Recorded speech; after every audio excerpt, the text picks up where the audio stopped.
your son and his wife and wonderful people.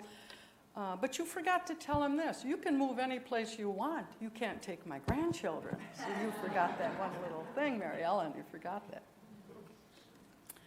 I will be speaking, for those of you who come down and see that, I will be speaking at the First Spiritualist on August 4th. So those of you who come and drive, make that drive, heads up. And I will tell you that I do know that the best medium that on earth is going to be there that day, so in case you're interested. So, and thank you to Aubrey for having me speak today. She's doing the recent lessons from Brené Brown's book, The Gifts of Imperfection. And I'm as imperfect as you can get, so great choice. Great choice. I love books. You can borrow my car and not return it, so what?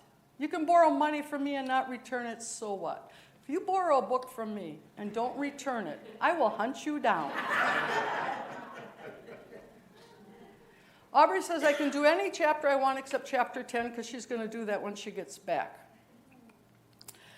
Brené's book talks about courage, compassion, and connection, the gifts of imperfection. Courage, compassion, and connection. The gifts of imperfection. There are 5 guideposts she has created from living from our perfectly imperfectly selves.